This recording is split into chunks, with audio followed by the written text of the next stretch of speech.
Je m'appelle Amadi Khalilou Diémé, directeur de la radio Génération FM, conférencier sur le thème paix et développement à l'occasion de ce panel initié par 18 villages représentés par les jeunesses de ces localités. D'abord confirmer un peu les souffrances qu'endurent les populations d'Ifoni, cette localité, territoire géographique du département de Bignona, qui a souffert le martyre dans la manifestation de la crise en Casamance et qui continue de subir les atrocités, les conséquences de ces atrocités.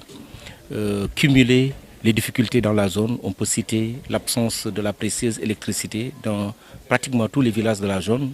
En tout cas, les 18 villages qui sont représentés aujourd'hui, aucun de ces 18 n'a de l'électricité. L'eau courante y manque également, sans parler des problèmes liés justement à l'accès au réseau téléphonique. Donc, c'est comme si ces populations ne sont pas des Sénégalais et ne vivent pas au rythme justement de l'émergence prônée par les plus hautes autorités sénégalaises. Ces populations se sentent complètement oubliées. Et aujourd'hui, à l'occasion justement de la naissance de cette association de jeunes, c'est donc ça a été une opportunité pour moi de leur indiquer le chemin à suivre, pour leur dire que le développement, c'est d'abord une affaire personnelle. C'est les communautés elles-mêmes qui doivent déclencher le processus de développement et inviter en même temps l'action de l'État pour conforter un peu ce développement tant voulu dans la localité. Les conséquences de la situation ici sont énormes. Il faut le dire, désœuvrement au niveau des jeunes qui ne savent pas à quel sein se vouer. Les femmes, n'en parlons pas, avec les problèmes liés à la santé de la reproduction.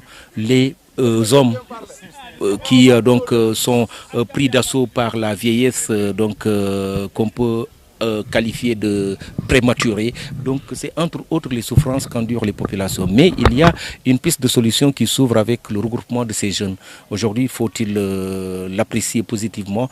Vous allez dans le Niassia, il y a le Erjan qui manifeste un peu l'engagement pour le développement. Vous allez dans le Blouf, il y a le Bouloudji. Mais dans le Foni, il n'y a aucune structure de jeunes qui s'engage dans le développement. C'est une bonne opportunité. Souhaitons que ces jeunes puissent aller avec beaucoup de courage, aller au bout justement de leur mission pour provoquer justement le début du développement dans cette zone dépourvue presque de tout. Les populations doivent réfléchir sur le part de leur responsabilité. Et quand on prend les phénomènes qui se développent dans la zone, les populations ne sont pas en reste. Quand on prend la culture illicite de la drogue, quand on prend la coupe abusive du bois, pourtant interdite par les plus hautes autorités en 2018 avec l'affaire Bofa Bayot, mais ça se poursuit ici dans la zone.